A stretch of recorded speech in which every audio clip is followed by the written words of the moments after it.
Things may have seemed bleak for these beloved or soon-to-be treasured names at the time, but not even silly purple lighting and thrones could keep these gifted individuals from earning or keeping a special place in your heart. So I am Gareth here from What Culture Wrestling, and these are 10 beloved wrestlers with one awful gimmick. Number 10, Seth Rollins, Monday Night Messiah. It finally feels like Seth Rollins has forged the sort of undeniable organic connection with the audience that most wrestlers dream of possessing. In truth though, his current visionary shtick, equipped with increasingly self-indulgent sing-along interludes, likely all stemmed from arguably the one-time Shield man's worst ever character change. After his last babyface run ended with a fiendish whimper in 2019, Rollins underwent a heelish change of heart, which saw him shift to calling himself the Monday Night Messiah. His new mission was to sacrifice his rivals for the greater good.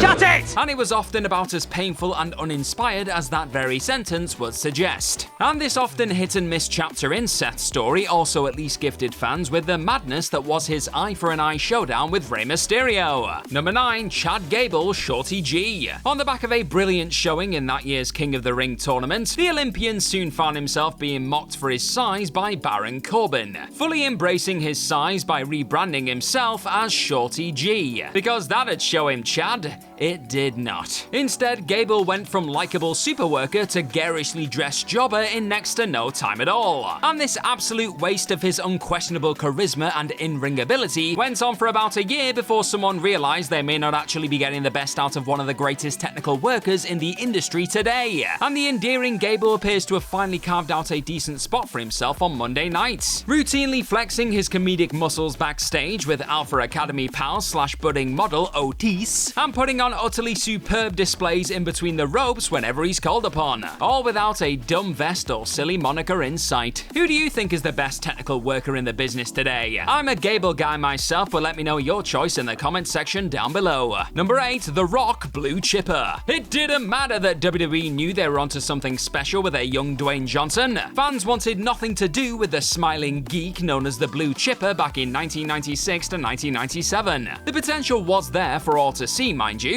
Johnson had the look, the ability, and the magnetism, but folks quickly lost interest in the fake grin and corny gimmick. A knee injury would ultimately set the stage for a very much needed change in direction though, with the first ever third-generation superstar soon turning his back on the audience upon his return. That rocky start would then go on to fuel the great one for the next few years, with his unstoppable charisma and frustration at initially being rejected by the masses, combining to eventually produce one of the most captivating and beloved anti-heroes of all time. Number 7, Jon Moxley, gas mask wearing germ hater. In the wake of turning heel on his one-time Shield brother Seth Rollins, he also went to some pretty bizarre lengths to keep himself from catching various diseases from those watching on, cosplaying as Bane and sticking needles in his ass as he mocked dirty towns all over the states. And fans weren't the only ones left scratching their heads at this perplexing new direction for the lunatic fringe, as Mox himself would ultimately confess that his rabies shot promo in particular was the moment that made him realize he needed to leave the world of sports entertainment behind for good. A few months down the road and one last Shield reunion later, the days of Ambrose were finally over. What came next was a rejuvenated Jon Moxley hell-bent on showing the world what he was truly capable of inside of a wrestling ring, and the cherished purveyor of violence hasn't looked back ever since. Number 6, Keith Lee, Bearcat.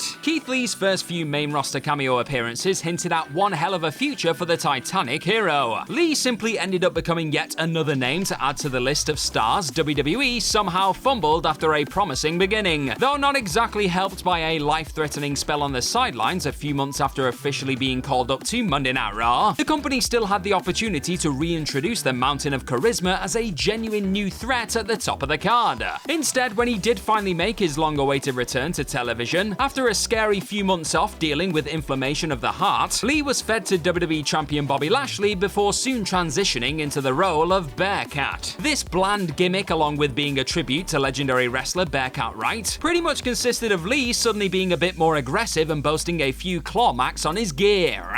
Said odd change-up only lasted a few months before the fan favorite was let go, of course, and the former NXT champion was soon free to return to his tried and tested inspirational ways under the AEW banner instead. Number 5, Batista, Deacon Batista. There was a time there when it looked like the chances of Big Dave Batista going on to become a hugely popular future World Heavyweight Champion were somewhat slim on the back of a rather lame initial spell as a WWE star. Acting as Reverend Devon's enforcer / collection box carrier, this sleeveless suited oddball regularly wandered around the ring with a stern look on his mug before using said precious weapon / jewelry to help his boss get the job done. Getting to work alongside the Dudley Boy definitely helped give the up-and-comer a taste of what life on the likes of SmackDown and Raw would be like for the OVW graduate though, and despite often wondering whether this dreadful Deacon shtick would result in him being fired, Batista still found a way to grow into one of the biggest and most popular stars in the company just a few years on from this weird arrival. Number 4, Becky Lynch, Irish dancer. Becky Lynch is Irish. And what are Irish people known for doing? That's right, jigging their way into whatever room they're heading into. That was seemingly a conversation that went down during the creation of the future Raw and SmackDown Women's Champions' first ever WWE character, despite spending years on the independent scene proving she was one of the most exciting talents in the business as Rebecca Knox. The folks calling the shot on the black and gold brand quickly reduced the passionate worker to river dancer decked out in emerald. Lynch still somehow found a way to add some charm to this unquestionably ridiculous dancing character. It thankfully wasn't too long before someone realized that Lynch had a little more to offer though, and this cartoonish stereotype was ultimately scrapped in favor of a slightly less cringy rocker character. And that same woman who first leaped onto the scene dressed like a human shamrock eventually managed to remarkably ride that unrivaled popularity all the way to the main event of the show of shows. Number 3, Edge, the Judgment Day leader. Who in their right mind honestly wanted to detest the bloke who'd somehow managed to return from a career-ending injury, only to have his long-awaited comeback be somewhat blighted by a global pandemic and more injuries? Though the likes of Edge and the rest of the eventual Judgment Day were facing an uphill battle from the get-go. After viciously attacking AJ Styles and recruiting Damian Priest to help him take down the phenomenal star at WrestleMania 38, the rated R superstar fully embraced the darkness. And even the Hall of Famer himself would eventually admit that he was struggling to fully convince folks that he was genuinely worthy of your hatred.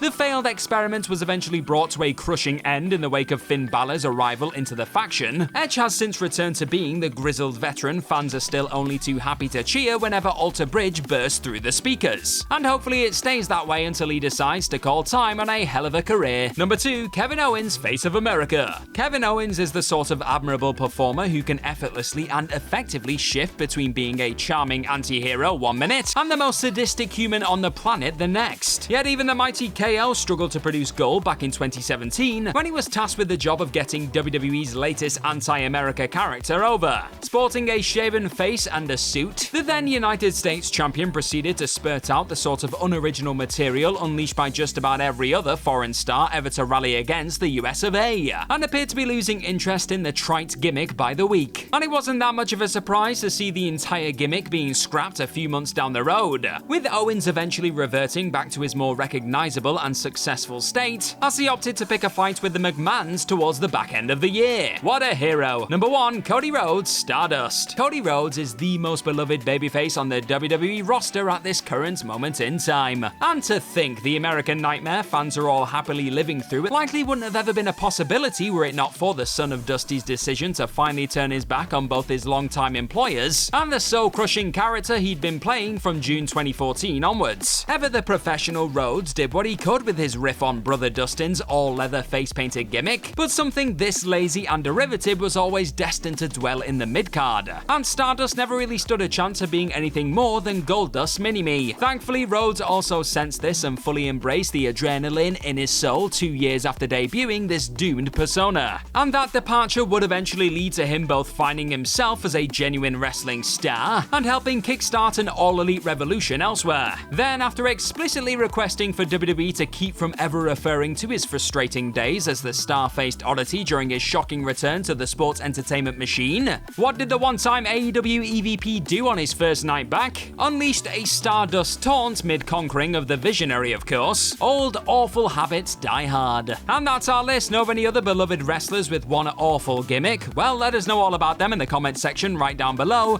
and don't forget to like, share, and click on that subscribe subscribe button while you're down there. Also, if you like this sort of stuff, then please head on over to whatculture.com and find some more fantastic articles just like the one this video you're watching right now is based on. I've been Gareth from What Culture Wrestling. Cheers for stopping on by. Now go and click on some more What Culture Wrestling goodness on the channel. And more importantly than all of that, have yourself the best damn day. Bye bye.